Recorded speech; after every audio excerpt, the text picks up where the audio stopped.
Recently, I had a wedding in which, right after the wedding, is when I prefer to get together with the couple and have them sign the marriage license, the civil part of their marriage together. Every once in a while, people are already civilly married, and we're just doing the sacramental part. But for the most part, and so I like to do that on the altar. Put the book of the Gospels out, make it kind of look nice. Because I know they want to like some photos of this.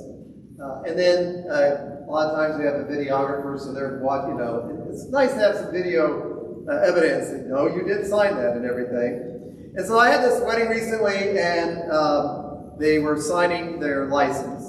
And the videographer said specifically to the groom, she goes, "Hey, I'm gonna zoom in on this, make sure that's your signature. Because from now on, you're tied down, and now you're her slave." It's a very common attitude, is it not? Guys say that to each other all the time. Amen. Okay. Not quite the way we want amen, but that's... that attitude... We kind of carry that into our faith in some ways. And let's be honest. I mean, in some ways, is it very enticing to say to people the very words of Jesus? Deny yourself, take up your cross, and follow me. I mean, that's frankly not very enticing for a lot of people. But that's exactly Jesus' words, not just to us, but to anyone. Now, maybe the first way to think of this is, what's the opposite of that? Do your own thing, whenever you want, however you want, and go your own way. Now, if we invite people to that, usually they've already tried that. Had some people stand in front of us saying, in some ways, I know what doesn't work. But I think what's more important is, let's flip what is really happening here. Instead of what feels very negative or very taxing, very demanding, in some ways, this is what Jesus is inviting others to, and you and I. Deny everything that you think you can do to make your life better and happy. Take up those things in your life. Embrace those things that in some ways you may think is making your life worse.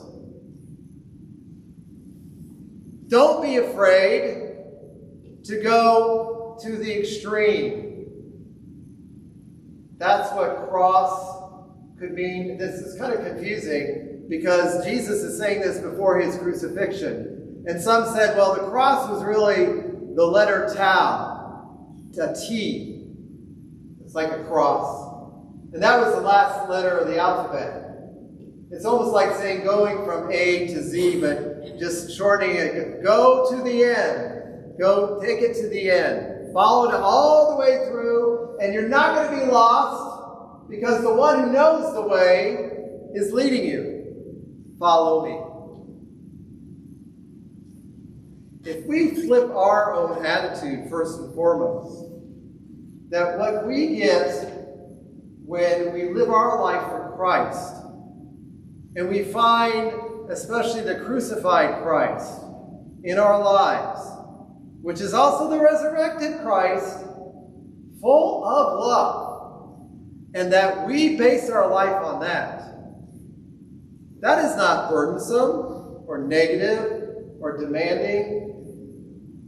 It is a challenge, but it is the way to what we really want, with the joy and the love and the peace in our life. Did you hear somebody talk about that? Did you see people standing up and saying that we're already experiencing that? This wedding was really interesting because the groom had been married 5 times. She had only been married twice. And her last husband had been dead for a few years.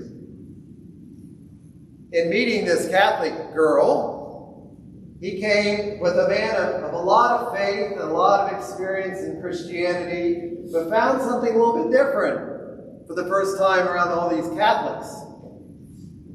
So much so that he desired to be a part of that, working through all our Catholic paperwork and all our processes, free to marry. And 2 days before, with another priest, I knew that since he was already baptized, he'd finally done a confession. I said, how did that confession feel? He goes, wow, I feel so clean. This is right before his wedding, of which then during his own wedding, he also was confirmed and had his first Eucharist. Not bad for a 72-year-old. So when we're at that altar and that videographer made that wag comment, it felt so wrong knowing everything that was happening during the ceremony.